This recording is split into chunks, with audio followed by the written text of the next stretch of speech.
झारखंड में नक्सल मोर्चे पर आज एक ऐतिहासिक तस्वीर देखने को मिली। झारखंड गठन के बाद पहली बार इतनी बड़ी संख्या में नक्सलियों ने हथियारों के साथ आत्मसमर्पण किया है।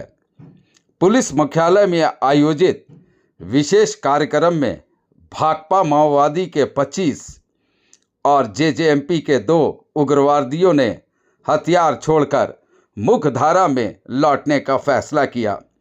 DGP Tadasha Mishra, CRPF IG Saket Kumar Singh और एडीजी ऑपरेशन मनोज कौशिक की मौजूदगी में सभी नक्सलियों ने सरेंडर किया।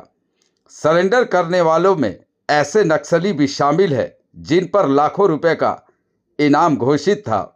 इनके खिलाफ हत्या, हमला और उग्रवादी गतिविधियों समेत कुल 426 मामले दर्ज थे। सबसे बड़ी बात यह रही कि आत्मसमर्पण के साथ नक्सलियों ने भारी मात्रा में हथियार और गोला बारूद भी पुलिस को सौंप दिए। LMG, INSAS rifle, SLR, pistol, हजारों जिंदा कारतूस और दर्जनों मैगजीन पुलिस के हवाले किए गए।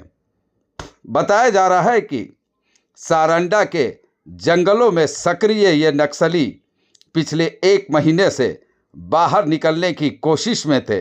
सुरक्षा एजेंसियों ने उन्हें सुरक्षित बाहर निकालकर आत्मसमर्पण की प्रक्रिया पूरी कराई। इस मौके पर डीजीपी तदाशा मिश्रा ने कहा कि सरकार और पुलिस आगे भी आत्मसमर्पण करने वाले नक्सलियों और उनके परिवारों का पूरा ख्याल रखेगी। उन्होंने नक्सल अभियान में शहीद हुए जवानों को बलिदान को भी याद किया। वहीं एडीजी ऑपरेशन मनोज कौशिक ने कहा कि झारखंड सरकार की पुनर्वास नीति का असर अब जमीन पर दिख रहा है। नक्सलियों का मुख्य धारा में लौटना राज्य में शांति बहाली की दिशा में बड़ा कदम माना जा रहा है। झारखंड में बंदूक छोड़कर नई जिंदगी चुनने की यह तस्वीर अब पूरे देश में चर्चा का विषय बनी हुई है। स्वरूप 1 साल बुके और 5 लाख रुपए का एक चेक।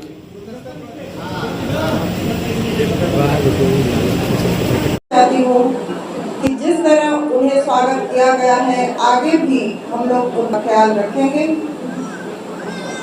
इस क्रम में जो भी हम लोगों को स्टेप्स लेना है वो सारे हम लोग ले रहे हैं। सुनियोजित ढंग से हम लोग आगे बढ़ रहे हैं और हम लोग कोशिश करेंगे कि वर्तमान आज जितने माओवादी सरेंडर कर रहे हैं तथा जो पूर्व में भी सरेंडर कर चुके हैं, उनका सभी का जो भी आवश्यकता है अभी तक पूरा नहीं हुआ है, उसे हम लोग सुनियोजित ढंग से पूरा करने का प्रयास करेंगे। मैं झारखंड पुलिस, केंद्रीय reserve police force, Jharkhand Jaguar और अन्य सूचना तंत्र में जड़े पदाधिकारी सभी को अंतर से धन्यवाद दे रही हूँ और आगे इस तरह की कंबाइंड और कॉम्प्रिहेंसिव एफर्ट को जारी रखने की इच्छा व्यक्त करती हूँ। Once again, I welcome all of you and I thank all those who are involved in the entire process. Thank you. एक मिसिंग वेसरा के कमांड में काम करता था, वो कमांड ब्रेक हो गया है, पूरी तरह से डिसइंटीग्रेट हो गए हैं और अभी अलग अलग कई लोग और भी भागे हैं। रवि सरदार के साथ 3 लोग भागे हुए हैं, 4 लोग वहाँ भागे हुए हैं। उसके अलावा सालुका कायम के साथ भी 4 लोग भागे हुए हैं। तो पूरा का पूरा टीम डिसइंटीग्रेट हो गया। इस ऑपरेशन के पीछे का मैं यही बताना चाहूँगा कि इस ऑपरेशन में जो आखिरी हम लोग का ऑपरेशन मिशन, आप लोग के माध्यम से, इस मंच के माध्यम से यही आग्रह करना चाहूँगा, यही अनुरोध करना चाहूँगा बाकी सभी बचे हुए नक्सलियों से कि जिस तरह से बाकी लोग यहाँ पर आकर के आत्मसमर्पण किए हैं हम लोगों ने, और इनको बिल्कुल जैसा अभी आप लोग देख रहे हैं फेलिसिटेट किया जा रहा है, स्वागत किया जा रहा है मुख्य धारा में जोड़ने के लिए। तो बाकी भी जो बचे हुए नक्सली हैं मुख्य धारा में जुड़े। अब वो समय नहीं है कि जहाँ पर कि आप किसी तरह का आंदोलन, हथियारबंद आंदोलन नहीं चला सकते। कहीं वायलेंस को कि समाज में कोई जगह नहीं है। अनुरोध यही है कि आप लोग आए, जुड़े और हम लोग उसी तरह से स्वागत करके आपको मुख्य धारा में जोड़ने की जो भी सरकार की आत्मसमर्पण नीति है, अभी आईजी ऑफ से बताया है आत्मसमर्पण की नीति ये बिल्कुल आपको मुख्य धारा में जोड़ने के लिए जो कार्रवाई है सरकार की ऑलरेडी उस तरह की नीति है, तो हम लोग इस नीति के तहत आपका स्वागत भी करेंगे। और अगर आत्मसमर्पण नहीं करते हैं तो जिस तरह से लगातार ऑपरेशन चल रहा है, ऑपरेशन तब तक खत्म नहीं होगा जब तक कि झारखंड नक्सल मुक्त नहीं हो जाएगा। इसके अलावा बाकी जो झारखंड के बाकी जगह है वहाँ पर एक दो करके टोटल 8 नक्सली बचे हैं, उनके विरुद्ध भी हम लोग लगातार ऑपरेशन जारी रखेंगे और जब तक नक्सल खत्म नहीं होगा तब तक हम लोग ऑपरेशन जारी रहेगा। थैंक यू, जय हिंद। दिवस पर मैं जो नक्सली माओवादी कुल 27 माओवादी मुख्य धारा में जुड़ रहे हैं उनका मैं बहुत बहुत स्वागत करता हूं कि उन्होंने हथियार छोड़कर मुख्य धारा में शामिल होने के लिए अपना सहमति जताया और हथियार की नीति को छोड़कर एकदम सफलतम तौर पर शांति व्यवस्था में पुनः अपनी बहाली करने के लिए उनका बहुत बहुत स्वागत, बहुत बहुत अभिनंदन। एक बार सभी लोग उनके लिए जोरदार तालियां बजाएं। अभी हमारे सामने वो लोग आएंगे। मैं बहुत बहुत स्वागत करता हूं पीछे में जो उनके परिवार के सदस्य बैठे हुए हैं।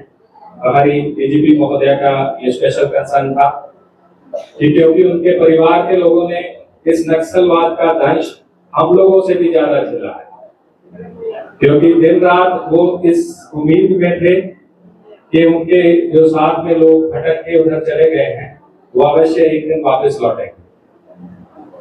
तो मैं उनके पेशेंस की और उनके त्याग की यहाँ पे मैं बहुत बहुत सराहना करता हूँ और उनको भी बहुत बहुत बधाई देता हूँ कि आज आपके परिवार के सदस्य जो हैं वो झारखंड सरकार की पुनर्वास नीति और झारखंड पुलिस की अदम्य साहस और अदम्य प्रयास के बाद वो वापस मुख्य धारा में लौटे हैं। आपको बहुत बहुत आपका भी अभिनंदन आज के कार्यक्रम में और आपको बहुत बहुत बधाई। आईजी ऑप्स ने और आईजी सीआरपीएफ ने आपको ऑपरेशनल डिटेल्स बताया है। ये कुल 27 माओवादी जो हैं आज सरेंडर कर रहे हैं। हथियार आप लोगों के सामने हैं, सभी के सामने। तो इसमें हम लोग चूक जाएंगे अगर हम लोग झारखंड पुलिस, कोबरा, सीआरपीएफ और झारखंड जगुआर के उन सभी सदस्यों का जिन्होंने अपना बलिदान, सर्वोच्च बलिदान, अपनी जान न्यौछावर कर दी इसलिए कि हमारे भारत की एकता और अखंडता क्षुण्ण रहे और हमारा झारखंड नक्सल मुक्त हो।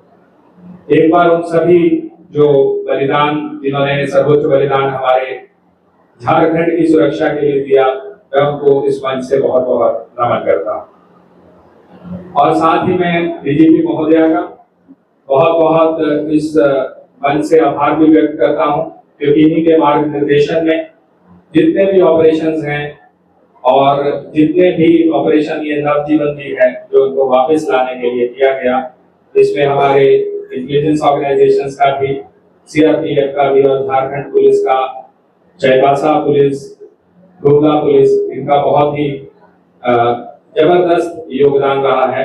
सबके लिए एक बार आप जोरदार तालियां बजाइए, क्योंकि बहुत अच्छा ये कार्य होने के बावजूद ये आज का दिन हम लोगों को देखने को मिला। अब मैं बहुत ज्यादा नहीं बोलूंगा। एक बार पुनः मैं सभी जो माओवादी सरेंडर किए हैं उनका मुख्य धारा में स्वागत करता हूं और बाकी जितने लोग अभी जंगल में हैं, जो बहुत ही एक छोटा सा नंबर रह गया है, आज के इस प्रोग्राम के बाद वो अवश्य देखेंगे कि झारखंड सरकार किस तरीके से, झारखंड पुलिस किस तरीके से खुले हाथों से उनका स्वागत करने के लिए तैयार है और वो भी मुख्य धारा में जल्द ही लौटेंगे, ऐसा मेरा पूर्ण विश्वास है। बहुत बहुत धन्यवाद। जोहार।